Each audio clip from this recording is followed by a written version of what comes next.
This is the trail behind me. We've gone up about 1.5 miles and a little over 700 feet. We're just above 10,000 feet. We've got about 3.5 miles or so to the summit and about 2,500 feet. I've seen a bunch of different descriptions from 4.5, 4.8, 5. Some of this is really as the crow flies, as the old saying goes. It depends on your route finding up ahead and things like that. But I'm going to call it about 5 miles to get to the top. It's still a beautiful day, and we'll catch up with you soon. And we are almost 2.5 miles in here. We are about 10,600, which means we've climbed up about 1,400, and we have just under 2,000 feet of elevation to go. Yeah, I echo that statement. We just did a little bit of a steepish section. Joe's going to say hi. He's giving the dogs water. There we go. They are thirsty. This is not our route. This is actually just a viewpoint that I'm going to try to get over to. Unfortunately, I forgot the stabilizer for the phone. And yeah, you can't really see much. I don't really want to go out on this rock field too much. I don't know how stable it is, but you can see some peaks in the distance here. Again, not our route, just a slope of that I wouldn't want to be on. That looks a little bit steep. That probably not the best terrain. Our trail's going here. And so far this trail is rated as difficult. We're still on the easy part, so I'll let you know how we feel about it. I would say it's a little more challenging than Black Elk Peak. Not sure if you saw my video on that. If not, go check it out. This kind of reminds me of Wheeler Peak, the New Mexico high point. Black Peak is the South Carolina high point for anybody who's interested. This reminds me a little bit of Wheeler.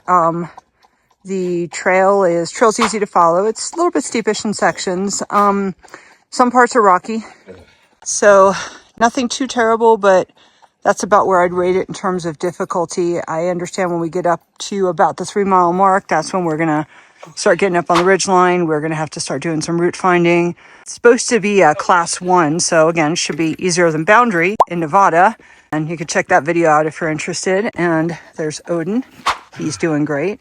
Zoom in on him. Such a good boy. And we are going to keep moving. We will catch you later. He is rolling in the dirt at the saddle of Humphreys Peak. He's rolling in volcanic stuff of over 100,000 years old. Don't you feel young, Odie? It's a nice view here. We're at the saddle. Up there are at least 3 false summits to the top. I didn't do a check. I know it's to the right, Joe. See, look.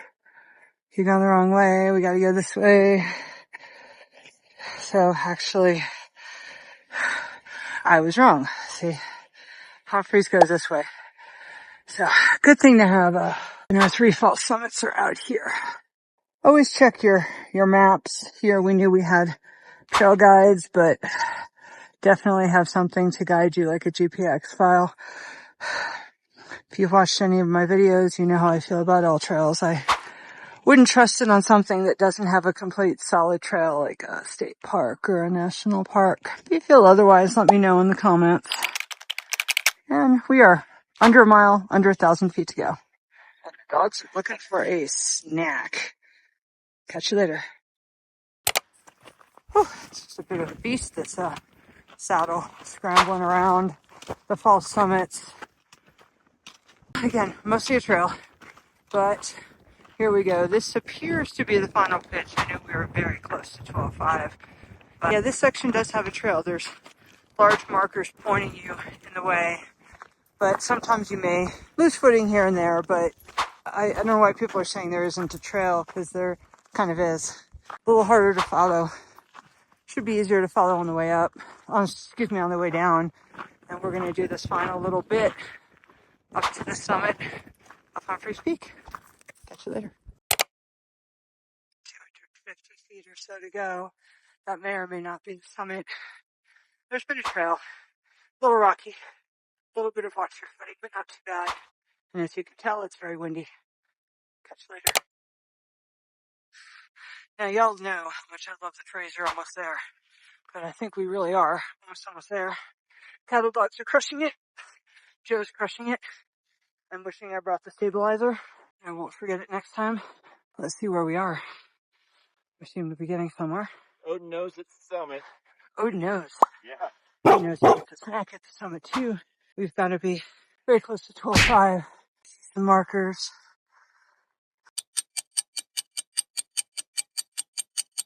Yeah, I see a marker, summit marker. Woo! Humphreys Peak Summit. We are walking up to the high point of Arizona. I kind of hate this too. You walk up and you still have to walk up more. Is anybody with me on that? Or am I the only one? Let me know in the comments. Anyway, we're almost there. Just a few more steps. I'm sure there's something past it.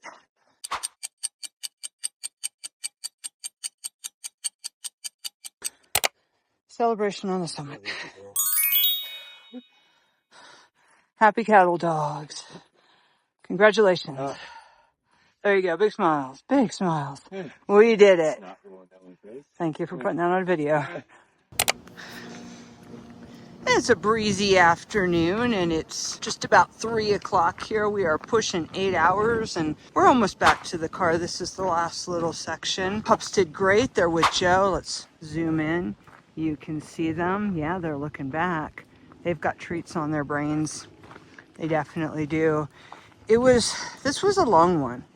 It's over 10 miles is where I've clocked it on. We had various devices running and the consensus seems to be just over 10 miles. I do think once we got above tree line, there was a bit of meandering, so that might affect the distance. Coming down was a challenge. There is a trail, but it's got a lot of tree roots and rocks. And maybe you're one of those people that was blessed with perfect balance and you just automatically anticipate those things and just hop on over them. I've never been that person. I spent the last couple hours looking at my feet while walking, which is unfortunate because there's some nice views there. But hiking can be hard, just like life. It's not always super easy and pleasant, and sometimes it's a little bit of a grind, and Humphreys Peak is definitely that. The trees that keep you kind of shaded in the lower part of this are really a lifesaver, especially this time of year. We did bring 4 liters, plus the 3 in my Camelback, and we went through most of it for 2 people and 2 pups. So again, something to really think about when you're hiking with dogs. We did not cross a single stream. There was no water on this trail, so you need to have everything you need for what could be a very long day. 8 hours is about average, according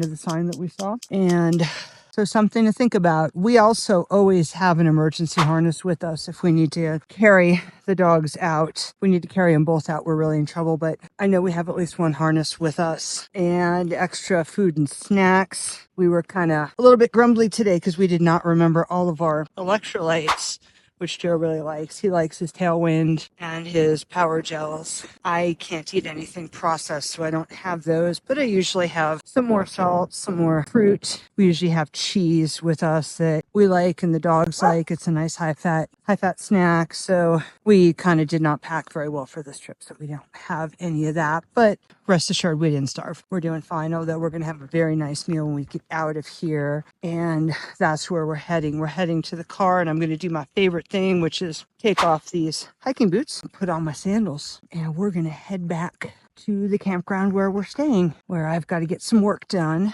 and Joe and the pups will probably take a nap. So that was Humphreys Peak. Thank you so much for coming along, and please like and support our channel. We are Cattle Dogs Adventures. We are really trying to grow this channel with content that hopefully you'll find interesting and maybe even entertaining. We do have a lot of experience at hiking. We do travel a lot with our really adorable dogs. We'd love to have you come along. We are also on Facebook and Instagram, so you can find us on either of those at Cattle Dogs Adventures. And if there's anything you liked or anything you didn't about this video, please let me know in the comments. Thanks for watching. I will catch you later.